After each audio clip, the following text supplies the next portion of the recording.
vain. Many relatives, like always in the African culture, blamed Njoki's son condition on witchcraft and other spells. You've heard that goes around. That is everywhere. In fact, it is not just in Africa. As the CEO was talking about, even in Bible saying things, there's somebody in the Bible called Mephibosheth. He happened to be, if you know a bit of the Bible, he happened to be Jonathan's son. Jonathan, the best friend of David. And he was actually lame. And his name meant from the house of shame. So we need to get that stigma out. If information is spread well, people will remove the stigmatization. They will move away from witch doctors to asking, which doctor can I go to? You get it. It's information is power. We're in the information era. All right.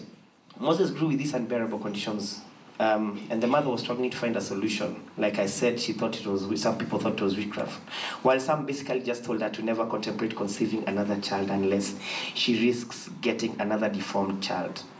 This was a total heartbreak for a first-time mother, and a single mother at that. Years later, a volunteer missionary doctor carefully assessed the condition and found out that Moses lacked folic acid, which he was while he was in the mother's womb. Knowing that somehow that sounded a reprieve for Njoki, because at least she knew what it was. And even though her son's condition could not be reversed, she had some hope that one day she would give birth to a normal child like any other mother.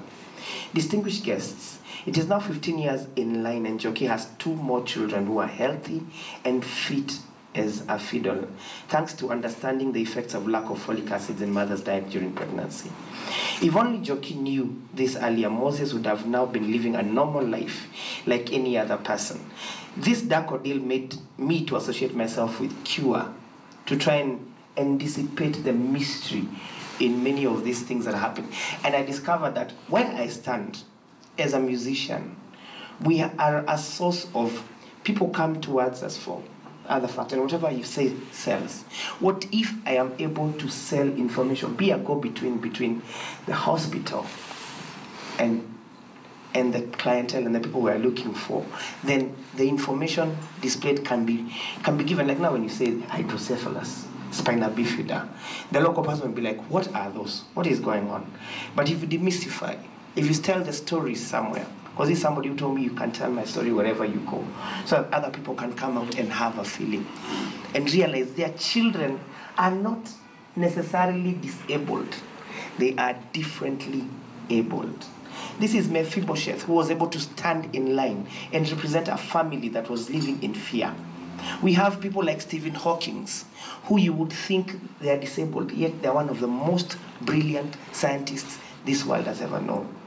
So a lot of those people hidden somewhere have brain capacity. He told you, Kimungu Mungu, alisoma, akaenda mahali, and here he is right now. He is a living, walking, breathing miracle. The world was established by God by knowledge, wisdom, and power. Those are the miracles we talk about.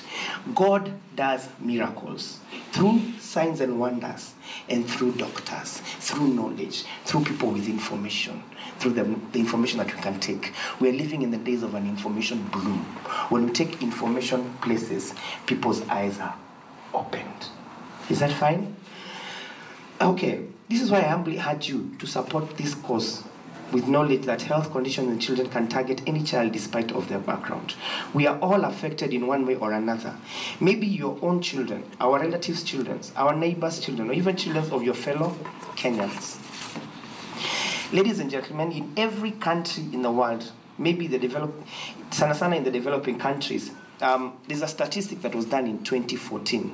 I saw some statistics. I think we checked some statistics, and in 2014, 93 million children under 14 years were living with deformity, especially in developing countries. Half of that, actually, 93 million, sorry, half of that is in developing countries.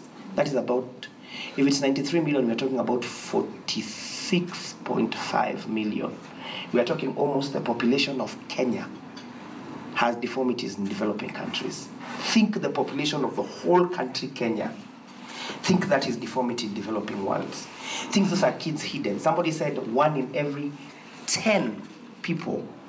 When I look in this room, I think we're about 30, 40. So you'll be like,